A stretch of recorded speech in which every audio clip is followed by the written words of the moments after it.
Florian Bellumeur est le cabinet d'assurance idéal pour une école d'arts martiaux ou tout type d'entreprise. S'appuyant sur plusieurs années d'expérience, leur équipe est sensible aux besoins des entrepreneurs.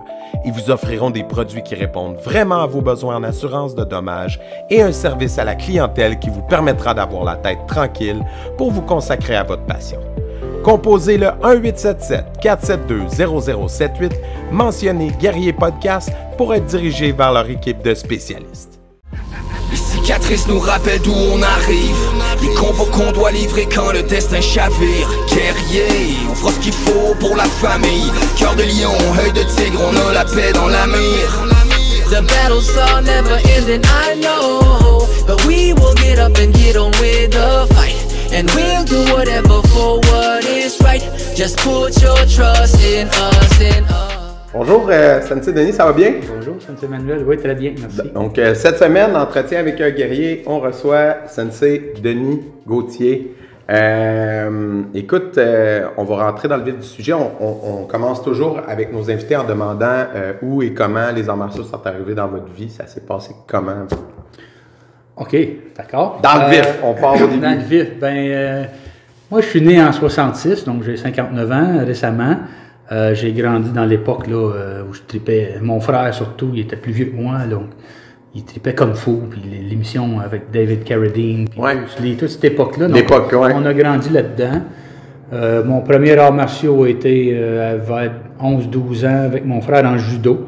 Quand on est déménagé à Ottawa, sur la base militaire, il y avait un cours. Donc, lui m'amenait là. Ouais. Plus tard, moi, j'étais allé plus dans le sport traditionnel au secondaire, mais lui, il était au jiu-jitsu. Donc, j'ai toujours eu une fascination pour les arts martiaux. Donc, forcément, mon plus vieux frère, il s'amusait avec moi. J'ai appris c'était quoi un yuki jeune. Ouais. Puis quand j'ai pu, là, fin secondaire, j'ai un de mes meilleurs chums et un roommate, un colocataire. Lui, c'était un prof de karaté. Donc, il m'a emmené là-dedans. J'ai trippé, j'ai adoré ça. Dans cette époque-là. Puis, tranquillement, mais là, la vie jeune adulte, marié, les enfants, ça a pris le bord un petit peu. Mais là, à partir de début trentaine, là, je suis dedans à temps plein depuis 5-6 fois semaine, puis les compétitions, puis tout ce beau monde-là. Oui. Puis là, je vais te reculer, puis on va retourner dans la spécificité de l'art qui était le tien à la base, parce que t'en as pratiqué plusieurs, mais mettons au début, c'était qui, c'était où? Comme je disais, le premier, c'était dans ma tête jeune, c'est juste mon premier, comment tu dis ça, ma première expérience en arts martiaux, c'était avec le judo, mais ça a été une couple d'années seulement. Ouais. Ensuite, c'était avec mon ami coloc Michel Castillo, qui était mon coloc, et lui, c'est un instructeur. Il a commencé sa petite école. Ça, c'était en Chitoryu, karaté. Chitoryu. Lui était affilié avec l'école Webb Corcoran. Chitoryu ou le Chitoryu. Fait que là, on va faire une parenthèse pour les gens qui ne savent pas la différence. Mais il y a une branche avec un C, une branche avec un S. Fait que les gens qui savent pas, qui suivent pas le karaté, c'est vrai. C'est quoi la distinction? Lui, dans mon cas, avec mon ami Michel, Sensei Michel, c'était le Chitoryu avec un C. Ouais. Donc, lui, son prof direct, c'était à l'époque, il est encore là, monsieur Sensei Barber, Earl Barber. Donc, il y avait une école, eux autres, sur Rideau, Webb Corcoran. Tu descends du professeur Chitose, si je ne me trompe pas. C'est ça, d'où le nom. C'est ça, d'où le nom. Oui. Okay. Puis, depuis ma première amour, mettons, c'est le karaté. À l'époque où j'étais jeune, dans le coin, je vivais à Pointe-Gatineau, mais j'allais prendre une marche un soir et je cherchais quelque chose pour moi. Et puis, comme par hasard, si ça existe, le hasard, il y a un beau dojo sur le coin à rue Malangeur que beaucoup ont connu. Puis à l'époque, non, j'étais allé cogner à la porte, puis je suis jamais arrêté depuis.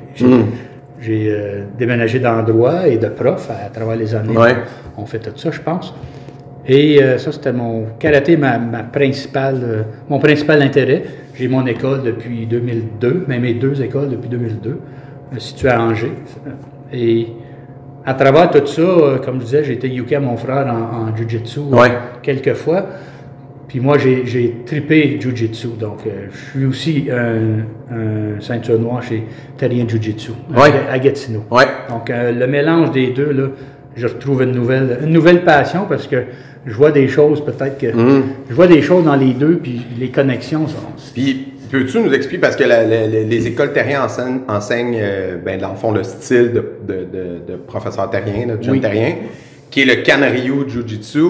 Là, aujourd'hui, en 2025, quand on parle de Jiu-Jitsu, tout le monde pense à Brazilian Jiu-Jitsu. Bien vrai. C'est quoi la différence dans ce que vous pratiquiez puis ce qui est pratiqué, mettons, au UFC dans le Brazilian Jiu-Jitsu? Ben, le Kanryu Jiu-Jitsu, justement, c'est basé sur toutes les... C'est debout. C'est plus du Jiu-Jitsu japonais versus brésilien. Donc, plus debout, le principe de blow, throw, blow. Frappe, projette, finit la job, mettons. Mais ce n'est pas...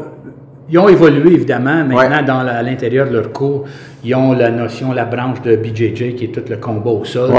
Ils sont super bons là-dedans aussi.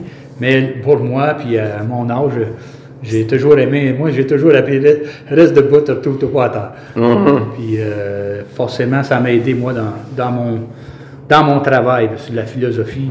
C'est karaté versus jiu, mais on le sait, karaté c'est plus distance, jiu-jitsu c'est plus proximité et toutes sortes de choses. Donc, dans mon travail d'intervenant en délinquance, mettons, toute ma vie, ça a été plus utile le jiu. Tu te remets pas. Parce que tu peux pas frapper les jeunes quand tu interviens. Des agressions.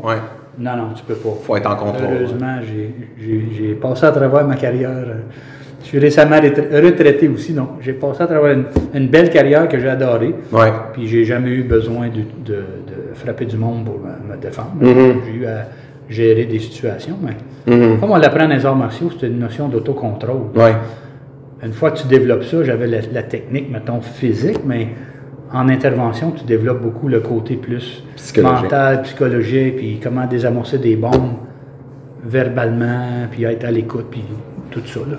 As-tu l'impression que le simple fait de connaître, je ne veux pas te mettre des mots dans la bouche, je m'expliquerai comment toi tu le voyais, c'est un travail qui peut être à haute tension, parce que tu peux avoir des jeunes qui explosent, puis justement.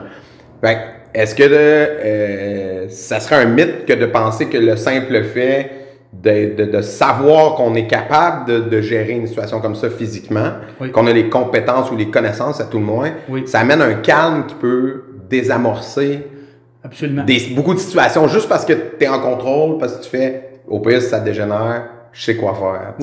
Non, c'est comment tu vois, pour moi c'est pas un mythe du tout. Moi, forcément, je l'ai vécu. Je te dirais, au-delà de la capacité ou les compétences physiques qu'on connaît par rapport à tout ça, les prises de contrôle, ces choses-là, la confiance qu'on va chercher en arts martiaux et les lectures qu'on fait, selon qui on est, si on commence à absorber ces valeurs-là ou à intégrer les belles valeurs que les arts martiaux, peu importe lequel, nous enseignent, il faut le transposer dans le travail. Donc, c'est d'être beaucoup à l'écoute. Donc, au-delà du physique, il y a la capacité. Moi, j'ai confiance que je suis capable de te parler sur un ton correct, puis c'est plus de désamorcer. Donc, moi, le terme de... j'ai un très bon ressenti. Je pense que c'est propre aux gens les adeptes d'arts martiaux. Mais quand tu rentres dans on appelle ça une vie de groupe, puis tu as 10-12 ados avec un potentiel élevé de crise, puis des troubles de comportement, c'est pas parce qu'ils sont méchants, c'est qu'ils n'ont pas appris encore à auto-gérer ou contrôler ce monde émotif-là. Moi, en ayant les compétences, en plus d'avoir dans le back burner ou dans le background ma propre confiance dans mes moyens, j'aimais mieux être en relation. J'avais l'avantage d'être à temps plein. Donc, à temps plein, tu t'apprends à connaître les jeunes, tu es plus avec, donc tu le vois venir, tu vois le train venir, tu le vois, oh boy, je suis mieux d'aller le voir avant que ça pète. L'expérience fait que tu étais capable d'anticiper les crises. Puis il y en a eu, je dirais, une couple qui me passe par la tête, là, il y en a eu des crises, mais c'était surtout des gens qui ne connaissaient pas. Donc, quelqu'un qui arrive, sont dans leur état, puis ils savent pas trop, puis là, ils vont sauter dans le tas juste parce qu'ils sont pas bien. Mais tant que tu n'as pas cette connexion-là, mais une fois qu'ils ont compris que tu n'es pas là, en tout cas dans mon cas, puis dans le cas des équipes avec lesquelles j'ai travaillé, quand ils comprennent, les jeunes qui sont placés de même, on n'est pas là, nous autres, pour les impressionner puis leur faire du mal. On est là pour... Pendant que tu vis ta crise, on va te donner des moyens, des stratégies pour sortir d'ici, pour tu refasses face au gros méchant monde d'une manière où ce que tu ne te feras pas ramasser par la police ou tu ne te retrouveras pas qu'un dossier criminel. C'est pas le fun adulte, c'est pas plus le fun jeune non plus. Non. On a ce privilège-là de guider. Puis moi, arts martiaux, parce qu'on est beaucoup là-dedans, moi j'ai toujours utilisé les arts martiaux. J'avais, dépendamment où je travaillais, la possibilité d'amener certains jeunes au dojo. Donc ça, là, j'ai trippé, je suis content que j'ai pu le faire. J'étais un gars de projet, j'étais un gars de relations. Donc, à travers les arts martiaux, mais j'en ai vu des jeunes qui ont grandi, même si c'est leur ceinture blanche à leur ceinture jaune dans le temps qu'ils étaient là. Ils ne passent pas 2 ans là nécessairement. Mais j'en ai vu grandir, puis porter fièrement leur première ceinture, leur costume, même en compétition, gagner un premier trophée. J'ai vécu ça avec certains jeunes, c'est les arts martiaux qui amenaient ça. Puis mon contexte de travail, évidemment, mais c'était le fun de pouvoir utiliser ce que j'aime en plus dans ma job. J'allais te demander si tu avais eu l'impression qu'il y avait eu des vases communicants de ta carrière professionnelle. Là, tu l'as évoqué un peu, là, de ton travail de jour. C'était quoi concrètement? Par titre d'emploi, j'étais un éducateur. Au centre jeunesse dans le temps, c'est devenu le CISO, mais tu as un secteur psychosocial, puis tu as le secteur réadaptation. Donc ça, c'est des jeunes qui sont pas dans leur milieu de vie nécessairement, puis qui sont placés soit au centre de détention pour ados, maintenant appelé des mises sous garde. Il y a des différents niveaux. Il y a des places, des foyers d'accueil anciennement qui étaient appelés, ceux qui ne vivent pas à la maison tout le temps, sont retirés de leur milieu pour toutes sortes de raisons. Mais ça, c'était mon titre. Je travaillais là-dedans comme éducateur. Puis, ça m'amène vers la prochaine question. Tu sais, tu as dit, j'ai amené mes jeunes vers les arts martiaux. Souvent, en tout cas, c'est un feeling que j'ai avec souvent des parents, quand ils ont des enfants turbulents ou à problème, on va mettre des guillemets, ils ont l'impression que le fait qu'ils fassent des arts martiaux va les rendre plus agressifs, alors que ceux qui en font des arts martiaux savent que c'est le contraire. Moi, en tout cas, pour moi, je pense qu'avec un bon encadrement, ça va canaliser quelque chose. Ah mon Dieu, oui, je suis tout à fait d'accord avec ça. Il y a même, je les ai pas avec moi, mais il y a des recherches aussi qui soutiennent que l'impact super positif des arts martiaux, quel qu'il soit, avec un bon encadrement, évidemment, là, quand tu apprends avec des bons profs dans des bonnes écoles, c'est pas trop l'approche Cobra Kai, là, où on va aller arracher la tête à du monde. On n'est pas là-dedans, pas du tout. Non. Mais oui, ça contribue. Mais je dirais, c'est la capacité d'être bien en relation, premièrement. Et de vraiment toujours passer le message qu'écoute, tu vas évoluer, mais si tu étais un batailleur avant que tu arrives, tu es encore la même personne, mais il faut que tu apprennes à... il y a un certain temps, ce que j'explique en tout cas à mes parents, ils disent, écoute, c'est pas du jour au lendemain qu'il va apprendre l'autocontrôle, mais moi je tolère pas, mettons, la violence. Je veux pas contribuer non plus à montrer à quelqu'un comment bien frapper, puis qu'il s'en sert, mais j'ai pas eu à vivre ça. Donc les parents ont toujours été bien compréhensifs de ce parti-là. Puis quand tu mets ça ensemble, de bien enseigner, puis de passer le message tout le temps, dis, écoute, ce qu'on se montre ici, c'est pour nous, c'est pour ton développement. Puis moi, le message, en tout cas, je passe à mes élèves, que ce soit les plus jeunes ou les plus vieux, c'est comme, non, c'est pour nous ici, c'est pour notre développement, ce n'est pas pour aller régler des comptes à l'école. Si j'entends ça, moi, c'est, désolé, moi, je ferme boutique, puis je ne pouvais pas continuer. Mais ça n'a pas arrivé. Non, mais puis en même temps, tu sais, quand on accueille les élèves, on ne sait pas avec quel bagage ils nous arrivent, avec quelles sont les situations qu'ils vivent, tout ça. Fait que c'est important d'avoir beaucoup d'empathie par rapport à chacun, parce que tu ne sais pas avec quoi il t'arrive. Mais pour moi, en tout cas, ça a toujours été l'évidence que quand les parents, c'est souvent les plus jeunes, là, un ado, c'est moins problématique, là, mais des tout petits un peu bagarreurs, puis là, tout de suite, il y avait une conséquence. Là, tes parents m'ont dit que tu t'es chamaillé à l'école. Tant qu'il n'y aura pas une correction dans ton comportement, il y a une conséquence au dojo, puis l'enfant, il comprend. Puis puis mon expérience avec les parents, comme tu le dis, il y a la relation à bâtir avec les participants devant nous, mais il y a aussi le côté avec les parents. Puis tranquillement, quand ils voient... Tu sais, souvent, il y en a qui magasinent un peu, ils ne savent pas trop, puis des fois, ça cliquera peut-être juste pas. Mais pour ceux que ça clique, par expérience, les gens, ils s'ouvrent tranquillement. Il y en a qui vont te le dire d'emblée. Écoute, lui, il y a des problèmes X, Y, Z. Il y en a d'autres, ça prend 2-3 mois avant qu'ils s'ouvrent. C'est correct. C'est comme les arts martiaux, il y a un rythme. moi j'ai le mien, toi tu as le tien, on a tous chacun notre rythme, c'est à nous de le découvrir, puis ensemble. Puis on enseigne beaucoup aux enfants, mais je pense que comme propriétaire d'école, on a une grosse relation qu'on développe aussi avec les parents, puis ça fait vraiment un beau travail d'équipe. Oh oui, 100%. Ouais. Puis là, dans le fond, tu as ouvert ton école en quelle année à travers ça? C'était en 2002. Ouais. Mon année d'ouverture, c'était en 2002 à l'école aux 80 à Angers. Ouais. Donc, dans ce temps-là, il y avait, comme il y a eu dans les dernières années, il y a eu des moyens de pression parce qu'il n'y avait plus d'activité. Okay. Donc, j'ai un ami prof de l'époque qui était un professeur là-bas, puis lui, il travaillait aussi avec moi au centre, au centre jeunesse.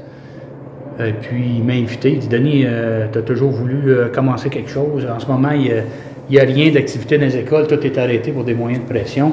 Ça te tente-tu de présenter le projet à l'école? » J'ai dit « Ben oui, avec plaisir. Je vais le présenter. » Puis j'ai passé à travers présenter le projet au conseil d'établissement, puis toute la politique interne des écoles. J'ai commencé ça en 2002. L'année d'après, la directrice adjointe est allée à l'autre école à Sacré-Cœur, qui est aussi dans le patelin d'Angers. Puis elle m'a demandé d'amener le programme là. Donc pendant 18-19 ans, avant, de 2002 à COVID, 2018, je pense. 2020. 20? 2002 à 2020, tu étais dans 2 écoles. Dans le fond. Donc, oui. Donc, la première année, j'étais à une école. La deuxième année, j'étais dans les 2, mur à mur. Mais c'est un programme du midi. Parce que moi, je travaillais de soir de 2 à 10 ou de 4 à minuit. Donc, ça me permettait d'avoir le matin, donc du lundi au jeudi. Donc, j'étais 2 jours à une école, 2 jours à l'autre. Puis ça s'est développé avec ça jusqu'à COVID. Puis COVID arriva et les écoles, il a fallu me dire merci beaucoup, bonsoir. Puis quand ça a réouvert, j'ai rebâti, mais j'ai réouvert le soir parce que mon plan de vie avait changé. Mon travail avait changé, j'étais rendu de jour. Un peu plus tard, non, j'ai mis mon... Parce qu'au départ, dans le fond, tu ne l'as pas mentionné, mais au départ, c'était comme un programme parascolaire. Ou c'était un programme dans le programme éducatif des écoles. Comment ça... Parce que tu m'avais déjà dit, je les prenais en première année puis ils progressaient. Comment ça s'inscrivait? Je pense que ça s'articulait en parascolaire pour eux autres. Mais pour moi... pour toi, ça ne faisait pas de différence. Mais dans le fond, tu les avais après l'école ou le midi? Je les avais à l'heure du midi. OK, c'est ça. Je les avais à l'heure du midi. C'est les parents. L'école me donnait tout ce que j'avais besoin, l'espace, le temps. Puis c'était payant comme pour eux autres, dans le sens que j'étais là à l'heure du midi. Donc, si j'avais 20-30 élèves dans le dojo que je gérais seul, ça fait 20-30 élèves qui ne sont pas dans le cours d'école. Donc, il y avait des impacts positifs. On m'a dit avec les années. Là. Donc, je ne le faisais pas pour ça, mais c'était le fun. Donc, c'était les parents qui s'inscrivaient à travers l'école. C'est tout moi qui gérais ça. Mais non, c'était vraiment une belle découverte. Puis, regarde, la preuve, c'est que je suis encore là à le faire. Donc, je poursuis. Puis là, dans le fond, l'école, ça fait plusieurs années. Tu es rendu, tu l'as dit, ça fait 20 ans. Quand ça fait aussi longtemps qu'on roule dans les arts martiaux, qu'on avance, comment on garde la passion, comment on garde la flamme au travers des années? Parce que en tant que pratiquant, tu sais, les élèves, je le vois, moi je l'ai vécu personnellement. Tu sais, il y a des up and down, là, on est des humains, là, de motivation. Fait que c'est quoi, ça a été quoi, toi, tes façons de repartir de ça, continuer. de garder ça allumé? Je dirais je me suis toujours entraîné. Premièrement, je pense que même quand on est propriétaire, il ne faut pas stagner par rapport à notre propre cheminement. Donc, j'ai toujours, j'ai appris jeune, que j'ai découvert que j'aimais enseigner jeune. Je suis un éducateur, donc j'aime enseigner des choses. Donc, ce que j'ai, je suis une courroie de transmission d'informations. Donc, dans ce contexte-là, j'aimais apprendre, mais j'aime lire, je suis curieux. Dans ma personnalité, je suis curieux. Donc, j'ai souvent j'en ai encore toujours des ça m'a toujours nourri. Donc, c'est quoi le dicton? En tout cas, il faut toujours rester étudiant quand on est prof, puis de cette façon-là, tu ne stagnes pas vraiment bien longtemps. Donc, j'ai toujours participé dans des cliniques de formation, puis pas juste karaté. Oui, c'est correct, c'est parfait, mais moi, dans la fédération, je suis affilié mondialement, mettons. Qui est la World Kobudo. On en a déjà parlé au podcast. Donc, moi, j'étais avec eux autres. Donc, eux autres ont au mois de novembre puis au mois de mai, de plus en plus, puis sur la scène mondiale, quand on peut y aller, tu as de la formation continue, tu as des événements, on peut apprendre du kenpo, on peut apprendre des armes, du jiu, de n'importe quoi. Donc, ça stimule. Ben, au-delà de ça, seul, ben, la lecture. Puis quand j'ai pu, ben, je suis allé chercher un autre en jiu-jitsu. Ben, forcément, ben, je suis stimulé à quelque part en tout temps. Ouais. Puis il faut pas. Puis ça durait pas long. Si j'avais des downs, mettons, là, à cause, je sais pas, des choses de la vie qui. Ouais. J'en ai vécu, mais les arts martiaux étaient une solution pour moi. C'était pas. Tu sais, je pense qu'on le vit tout. Il y a des fois, c'est comme, moi, ça ne tente pas d'aller au dojo. Mais c'est souvent les meilleures soirées. T'sais. Exact. Je me suis botté derrière, je suis allé au dojo, puis juste l'énergie, on rentre d'un dojo, on le sait maintenant, on rentre, c'est comme, ah, mais il me semble que je suis bien ici. Ouais. Peu importe ce qu'on traîne de bagages de notre journée ou d'épreuves ou de moments difficiles, peu importe, là, aller au dojo, moi j'ai toujours dit, puis je le dis encore, je l'ai dit cette semaine à une nouvelle école, c'est thérapeute. Pour moi, ça a toujours été une thérapie. Ouais. Donc, oui, c'est bon pour moi comme instructeur, mais j'apprends aussi. Donc, j'enseigne, mais c'est moins pour moi quand j'enseigne, mais on apprend en enseignant, on le sait. Ouais. Mais au-delà de ça, il faut que je continue à me nourrir aussi, parce que sinon... Moi, un constat que j'ai fait au fil des années, oui, c'est la 6e saison du podcast, il y a une grosse distinction dans la façon de voir de quelqu'un qui a un travail de jour puis qui enseigne dans un dojo le soir, que c'est comme un sideline. D'accord. Ou qui le fait juste par amour du sport, tu sais. Oui. Puis quelqu'un qui décide d'en faire un travail à temps plein, de s'y consacrer, puis de ne vivre que de ça. Oui. Puis je trouve que les deux ont des points forts et des points faibles. Oui. Tu sais, parce que j'ai discuté des fois avec des amis, des collègues que justement, ils ont des jobs de jour. Puis là, des fois, tu sens la frustration de « Ah, j'aimerais ça faire telle affaire, j'aimerais ça que ça grossisse, j'aimerais ça que mon style soit plus connu. » Mais en même temps, si tu ne te consacres pas à quelque chose à temps plein, c'est plus difficile. C'est comme n'importe quel projet entrepreneurial. Si tu n'es pas à full-time dessus, ça va être plus dur. Tu sais. Absolument. Mais je te parlais de maintenir la passion, mais quand ça devient ton travail, ben là, il faut que tu te nourrisses. C'est encore plus important de nourrir la passion parce que sinon, justement, ça devient mécanique, ça devient un travail. Parce que là, tu penses en fonction d'emploi, tu penses en fonction de résultats. Moi, on m'a enseigné depuis le début, il ne faut pas que l'argent devienne ton moteur parce que ta passion va s'éteindre, puis les élèves vont le sentir, puis ça va mourir. Oui. Fait que ça a toujours été genre, moi, enseigner, je ferais que ça. Oui. Je ferais. Tu sais, je sais pas comment dire, je ferais ça du matin au soir, donner des cours. Le côté business, c'est le côté plate, mais c'est un mal nécessaire pour faire à temps plein la chose que j'aime le plus. Absolument. Absolument. Mais c'est ça. Mais c'est pour ça que je trouvais ça intéressant parce que quand je parle avec des propriétaires d'écoles qui ont d'autres emplois, souvent ce qui revient, c'est ah ouais, tu sais, j'aimerais ça pouvoir que ça grandisse plus ou j'aimerais ça m'y consacrer plus, mais je manque de temps, ce qui est normal. Oui, absolument. Ouais. Je pense qu'il y a moyen de. J'ai vécu exactement ces dilemmes-là, mais moi, dans mon contexte, étant marié, mes enfants, il y avait des choix en tout cas au niveau. Des choix personnels. Stabilité Parce que moi aussi, comme toi, moi, j'ai ah my God, c'est le fun. Je pense que je te l'ai dit l'autre fois. Tu vis comme. À l'âge que j'ai pas pu faire ça là, mais j'ai fait le deuil de ça rapidement, puis j'ai dit, garde, c'est ça mon. Ça va être ça. C'est ça mon chose, mais je vais m'y donner quand même passionnément puis intensément, parce que même si je suis là juste 2 jours à chaque école, mettons, 2 jours semaine. C'est beaucoup, c'est quand même 4 soirs par semaine d'enseignement. Oui. On est loin Il faut quand même le faire. Du petit truc, là. Il faut le faire quand même avec la même. Je peux pas dire la même. Mais il faut avoir la même passion, il faut amener la même énergie au cours parce que même si c'est à plus petite échelle, il faut le donner avec passion, puis ça se ressent. Puis je pense que moi, j'ai la fierté de le dire que depuis. J'étais encore là. Puis COVID m'a ravagé, mais j'ai rebâti. Tout le monde. Les gens le savaient. C'est comme COVID, c'était un mauvais cauchemar, mais les gens qui ont connu le karaté avant, puis j'ai refait mes affiches, puis j'ai reparti le bal.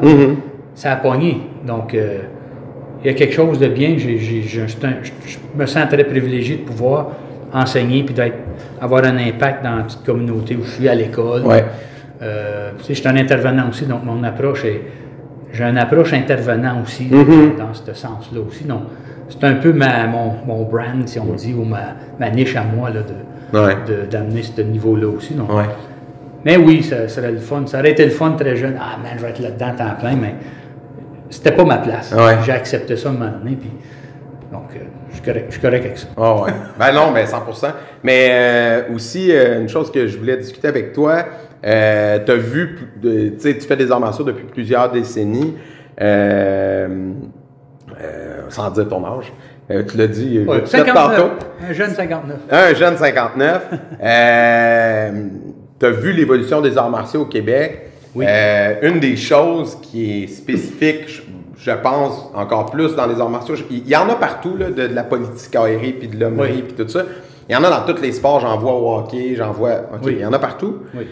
Mais le karaté, spécialement, une des raisons pourquoi le karaté, mettons, n'est pas aux arts martiaux de façon pérenne, de façon permanente, c'est la politique. C'est clairement le fait que tout le monde tire la couverte de son bord, puis il n'y a pas moyen de s'entendre sur un bloc unifié de travail, puis dire on va faire ça, puis on va reconnaître tout le monde, qui, peu importe d'où tu viens, si tu t'acceptes de faire tel kata ou telle façon de combattre, tel règlement, tout le monde peut venir. Mais il y a tellement de politique puis de tirage de couverte que ça bloque, ça nous bloque. J'ai l'impression à ce niveau-là.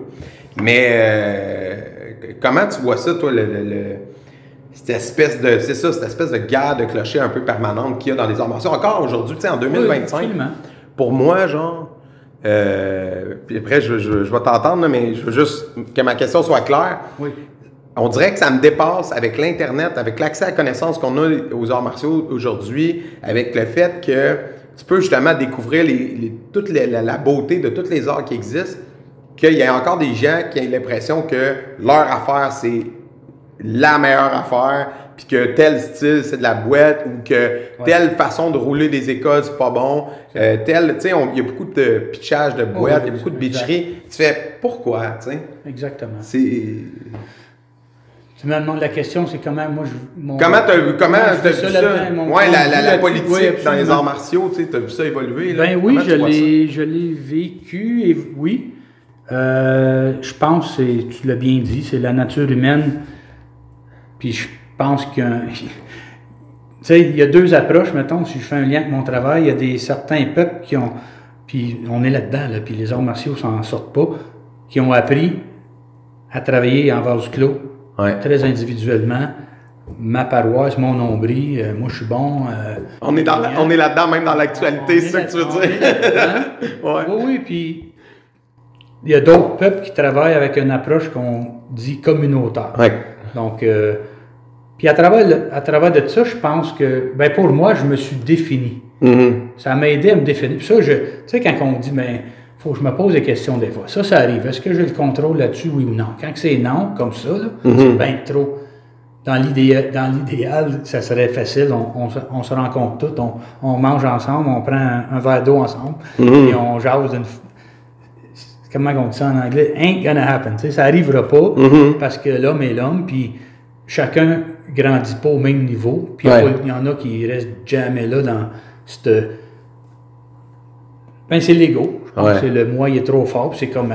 puis je veux rien savoir des autres. C'est malheureux, mais en même temps, moi, je me suis défini là-dedans. J'ai pas laissé ça m'arrêter en bout de ligne. Puis ceux qui continuent, peu importe, on reconnaît les gens qui ont le goût de travailler avec d'autres. Comme la preuve qu'on est ensemble, on peut aller dans une clinique, une compétition.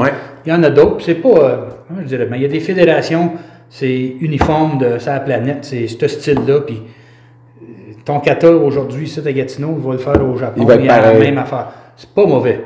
Ce que je trouve plate dans cette approche-là, c'est de ne pas vouloir venir dans quelque chose de plus open, mettons. Moi, je suis très fort en tel style, puis je pense qu'il est meilleur que le tien. Ben, quand il va y avoir une compétition, ben, moi, je vais aller vous le montrer. Que regarde comment on est. Pas comment je suis meilleur que toi, mais dans...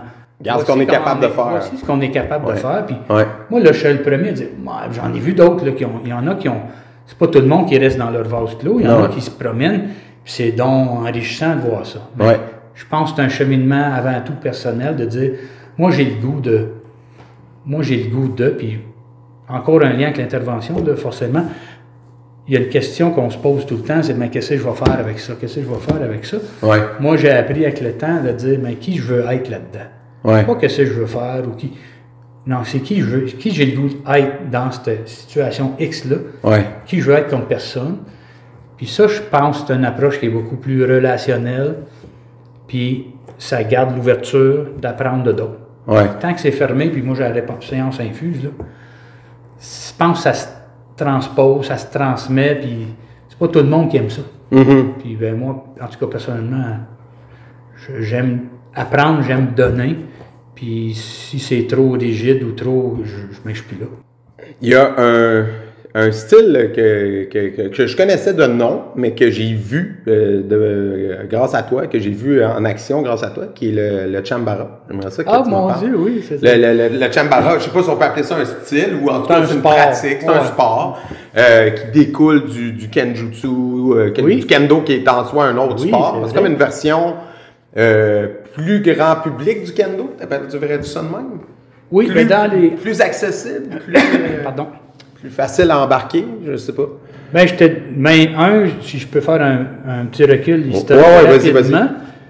Moi, j'ai appris ça, c'est mon bon ami, lui, il est installé, René Graton, il est à Mont-Laurier. OK. Lui, dans la Workobudo, lui, il a eu le dossier ou le mandat de développer ça. Ouais. Donc, il y a eu la COVID, il y a eu tout ça. C'était un peu dans ce temps-là, c'est là que j'ai appris c'était quoi. Mais j'ai pas eu la chance, puis comme je dis, la COVID arriva.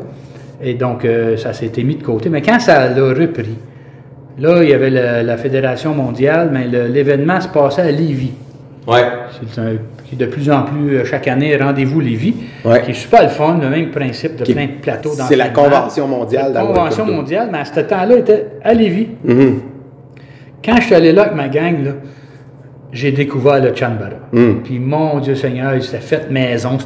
Là, j'ai appris. Puis là, comme je disais tantôt, la façon que je fais, moi, je suis un curieux. Je vais fouiller des livres. Je vais chercher tout ça. Donc, j'ai dit, moi, j'ai pris des photos de comment on les créait, ces affaires-là. Mes élèves avaient aimé ça, les tout-petits. Il y avait des stages de ça, premièrement, là-bas.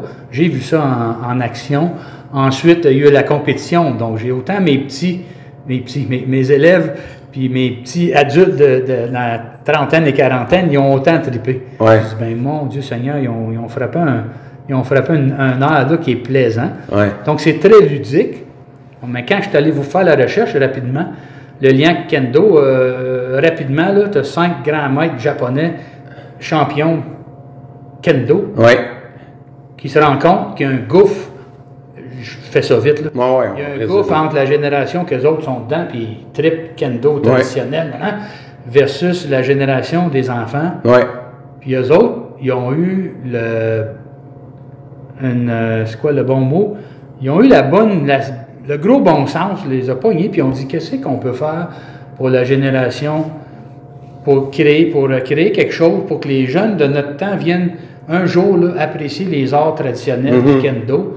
Comment qu'on va faire? Donc, ils sont venus avec l'idée de, on va créer quelque chose de ludique avec comme un épée dans les mains, qui n'est pas un épée en métal, qui est fait en mousse, etc., etc. Donc, on a avantage à apprendre de ça parce qu'ils ont eu une approche de dire, on va penser à la génération future, pas juste à notre nombril, on va penser il y a une autre gang, il y a du monde qui était là avant nous, il y en a d'autres qui, on va être de passage nous aussi, donc qu'est-ce qu'on reste en arrière, puis eux autres, ils ont eu la brillante idée d'instaurer ça. Donc, au Japon, ils ont une longueur d'avance là-dedans. Ça fait une 60aine d'années que c'est venu très fort en Europe aussi. Je pense qu'en 2024, il y avait un championnat mondial pour célébrer les 30 ans d'eux.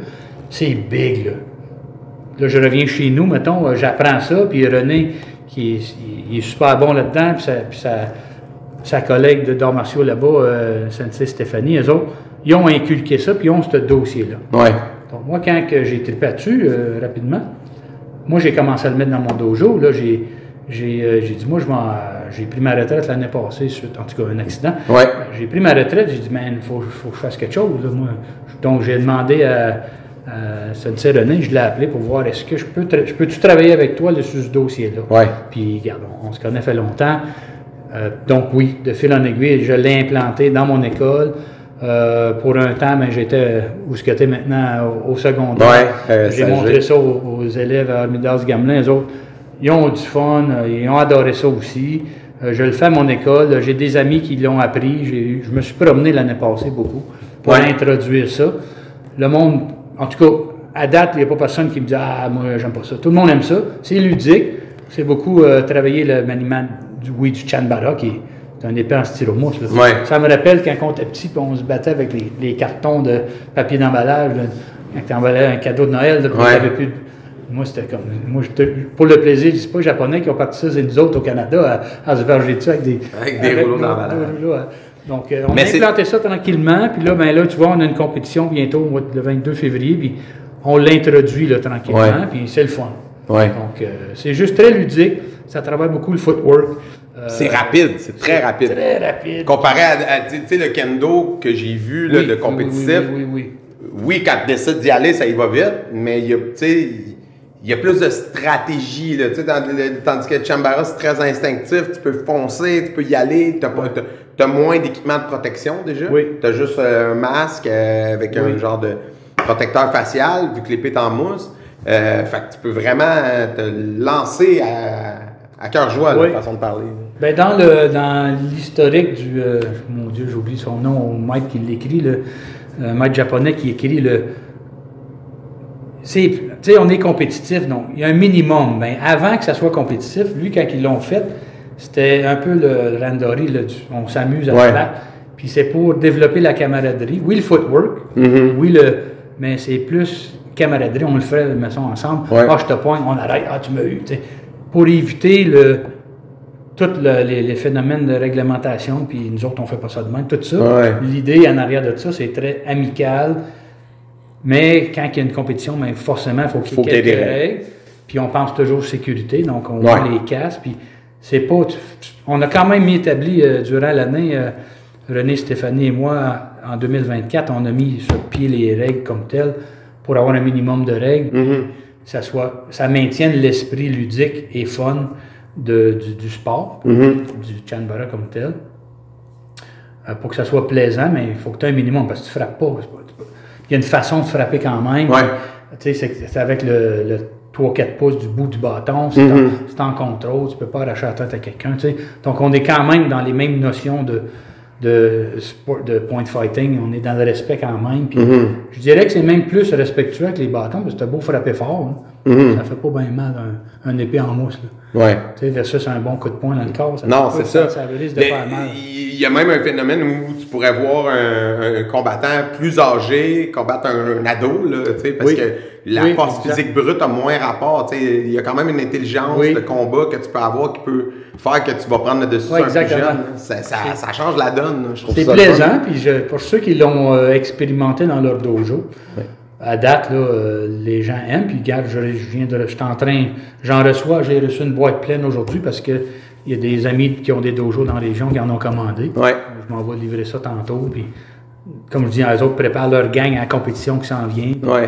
Comme l'année passée, on l'a mis j'ai fait pas une compétition comme majeure, mais juste mon gala de fin d'année de remise de ceinture.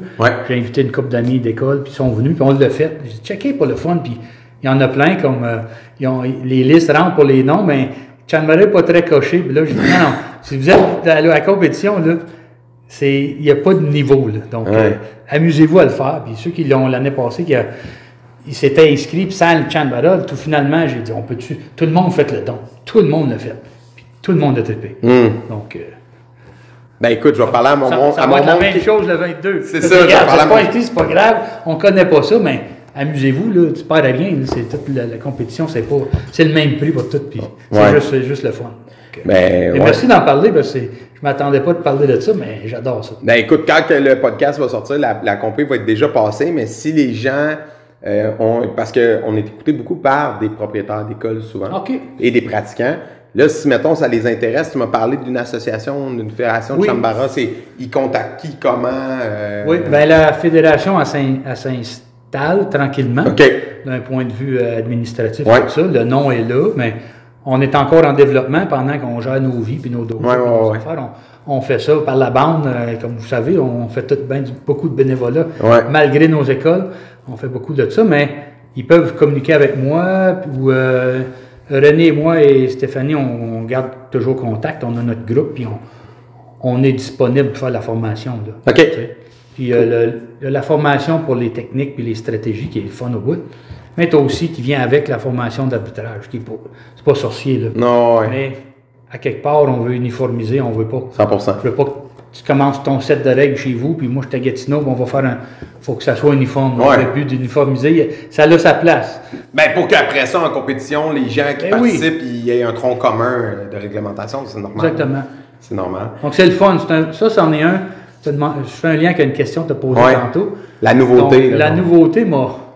Man, autant, moi je capote sur le Joe. Ouais. Tu sais, puis tout ça, ça m'amène, mais là, en étant présentement blessé, on le voit pas, là, mais blessé, ça. Ah, je me tourne les pouces, mais je fais Ouais. beaucoup plus de lecture, je développe plus, je me garde la tête aller pour pas la perdre, mettons. Mais je m'investis là-dedans, on organise la compétition, on prépare des choses, mais je m'en vais avec ça, c'est génial. Donc, ça m'a injecté une nouvelle petite passion à travers ce qui est déjà fun avec le Joe, qui m'amène ailleurs, mais le Chanbara amène juste un. Vraiment, le mot qui revient le plus, c'est ludique. C'est Ouais. très plaisant. Juste have fun. Ouais. Puis souvent, il y en a qui le prennent. Je pense à René qui me dit souvent, ben nous autres, c'est une traite. Donc, on travaille fort. Hey, le dernier 15 minutes, là, du coup, on pogne les épées, on s'amuse. Moi, je m'en sers un peu, des fois à l'inverse. Hey, on a un cours de ça, on va faire du Chanbara ou on a fait du fighting, donc on est réchauffé, on va chercher les épées. Ou à l'inverse, commence avec les épées, tu as travaillé ton footwork, puis en tout cas, l'expérience que j'ai dans les écoles aussi, c'est au début faire du combat, point fighting. Ça peut être gênant pour certains, Ouais. mais j'ai tâté le terrain depuis une couple d'années. J'ai dit, tiens, on va commencer avec les épées pour le fun. Ouais, ouais. Tranquillement, on enlève les épées, puis tranquillement, ils ont appris à travailler, puis Les distances, jouer les et- distances, puis tout ça, puis tranquillement, l'épée, finalement, c'est juste un très long point. Tu sais. Ouais. Donc, ils comprennent. Donc, ils enlèvent le premier stress Ouais. du combat, puis après ça, OK, allez mettre vos gants. Ils sont Ouais. déjà dedans. Donc, comme prof, c'est une autre stratégie. Puis ça, Ouais, c'est un ça bon va. outil pour introduire la notion de déplacement, Oui, de exact. garde, de riposte, de tu sais, réaction, Oui, puis sans risque de blessure majeure. Là, Ah, comme non, on non, puis s'entend. pour avoir vu la différence entre voici c'est quoi le karaté, puis voici comme à Val-des-Bois, on s'installe. Mon élève Saint-Robert, lui, il est à Val-des-Bois, Ouais. il a commencé à le montrer c'est quoi, ça fait quelques cours seulement. Ouais. Il a amené les Chanbara, là, ils ont fait c'est quoi ça, puis c'est le plaisir. Ouais. Donc, la différence entre une école traditionnelle, on commence, on fait nos mouvements, on va commencer Ouais. nos mouvements, nos blocs, nos aussi, mais hey, on a quelque chose d'autre en plus. Ah ouais? Donc ça, ce petit bonus-là, c'est un point de vue à faire, mettons, ça joue sur le plaisir que les La jeunes ont, puis motivation. la rétention, puis Ouais. ça amène une autre dimension qui Ouais. n'était pas là avant, puis je vous le dis, j'ai expérimenté, puis c'est très plaisant. Ouais, ouais. Ok, partout où je l'ai fait, ça a juste été un fun pur, vraiment. Ouais. Je vais essayer de mettre des liens vidéo, en tout cas en description, pour que les gens voient un peu c'est quoi. Là. Parce qu'on en parle, on peut s'imaginer, mais c'est... Oui. Mais ici, localement, il faut dire aussi, il y a dans le sport Chanbara, quand tu mélanges les deux mots, c'est Spokane. Moi, j'aime pas ça. J'appelle ça juste Chanbara. Mais tu as des divisions. Écoute, c'est fou. Tu as 4, 5 sortes d'armes. Nous autres, on limite à l'épée le Kodachi, le deuxième, le La plus 27 courte. pouces. Là, OK. la courte. Mais il y a les mêmes combats dans la même journée, dans les compétitions mondiales de ça. Tu peux avoir ce qu'on me dit, là, des Ouais. formateurs, on est en lien mondialement. Puis tu peux aller voir YouTube, les championnats mondiaux, tu as les katanas. Ouais. Donc tu peux avoir donc tu as les catégories, mettons, juste Kodachi, juste katana, juste les grands bâtons, un beau Ouais. pied avec la mousse au bout, on peut se battre avec ça. OK. Mais tu as les catégories individuelles, puis tu as aussi le open où ce que j'en ai vu, là, il y en a qui se battaient avec un petit coudon. Comme un kama? Un coudon. Pas un couteau, tabarouette, mais juste un OK. petit couteau. Je l'ai vu un qui a essayé de battre l'autre qui avait le katana. Il veut dire le katana a gagné. Ouais. Mais l'autre, il était vite en tabarouette. Ouais, Mais ouais. il y a une catégorie open où tu peux te retrouver avec. Tu peux te battre avec 2 épées, tu peux te battre avec un shield et une épée. Mais nous autres, pour nous, dans le développement, on dit, regarde, On va pas concentrer presser, sur là. le Kodachi. Juste le Kodachi, c'est déjà beaucoup. Ouais, ouais, c'est déjà ouais. en masse comme nouveauté. tu sais. Ouais. Mais le reste existe, puis tout le monde peut aller voir ça YouTube. C'est fou comment ça va vite. Ouais, Ah, c'est ça va vraiment, vite. c'est vraiment nice.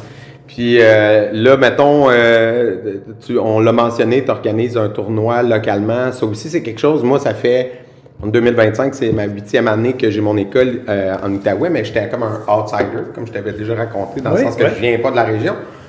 Puis je me disais, crème, j'ai hâte qu'il y en ait là, des tournois. Puis je pense que Dovris, qui avait déjà organisé le Battle Zone, là, il a organisé l'année passée un autre tournoi, mais qui se tenait au Québec.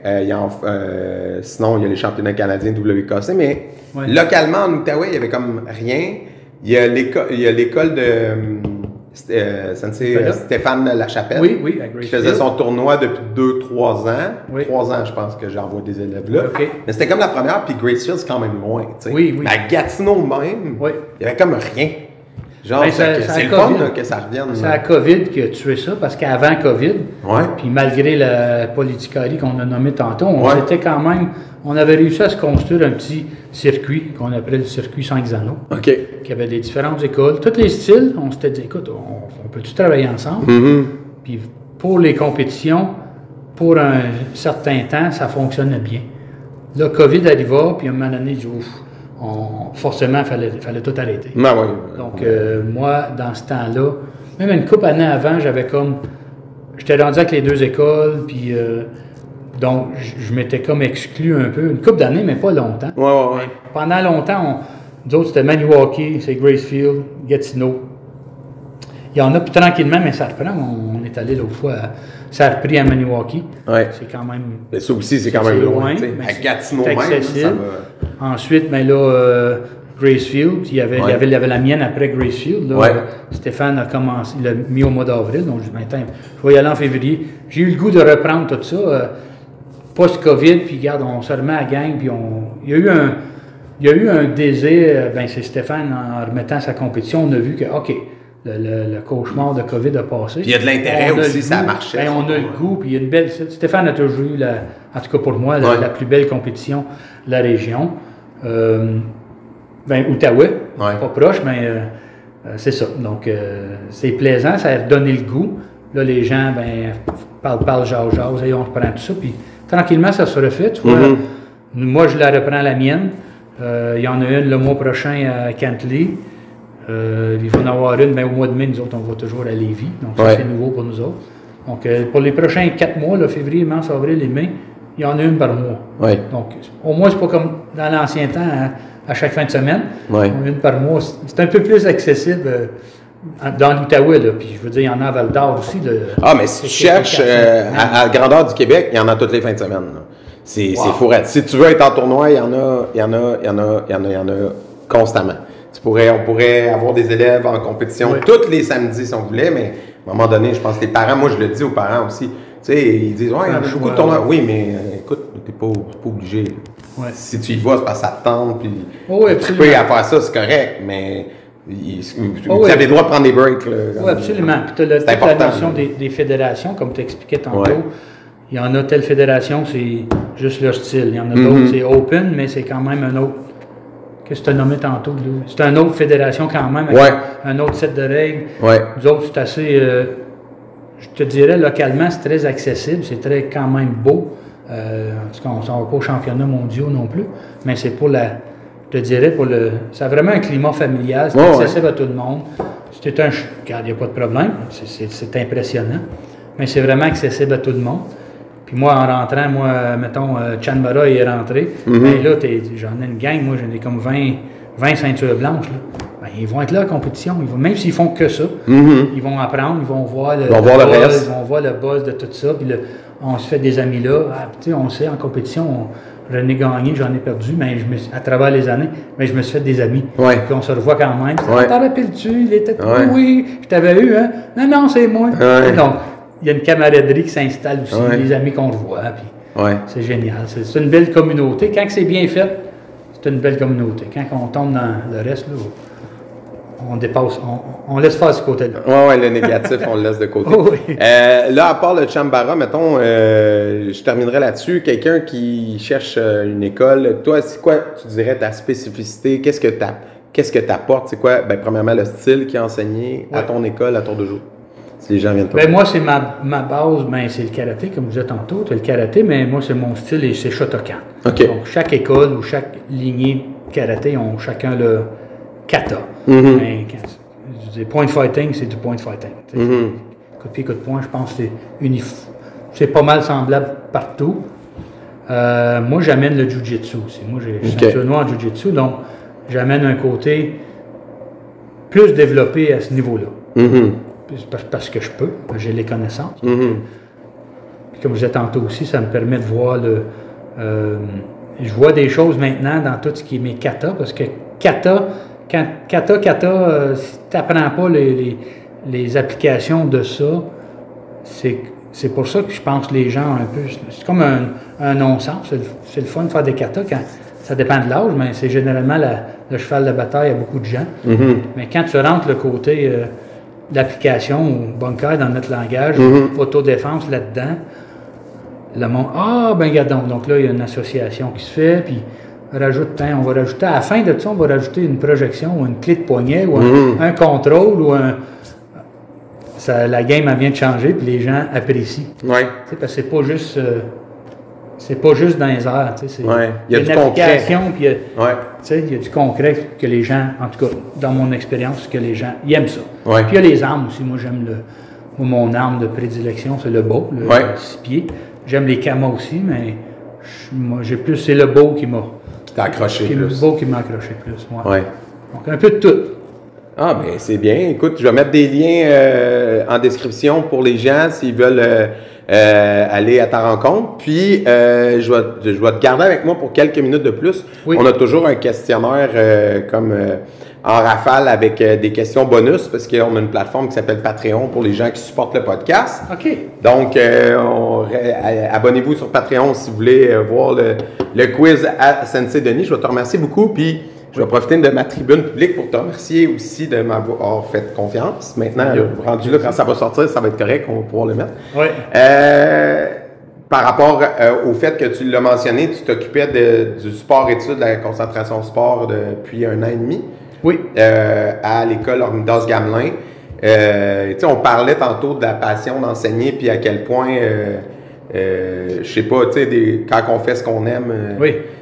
Moi, j'ai enseigné depuis que j'enseigne les arts martiaux, c'est ma passion, puis c'est pour ça que j'ai décidé de faire ça à temps plein, personnellement. Oui. Mais cette gig-là, cette possibilité-là d'enseigner dans une école, dans cette vibe-là, à des jeunes qui sont déjà des mordus d'arts martiaux. Oui, c'est beau, hein? Parce que, tu sais, au dojo, ceux qui vont rester, c'est des mordus, mais on enseigne à des élèves que des fois, c'est le parent qui veut que, puis c'est correct, il faut essayer, puis des fois, l'enfant n'a pas le goût d'être là, ou peu importe. Oui.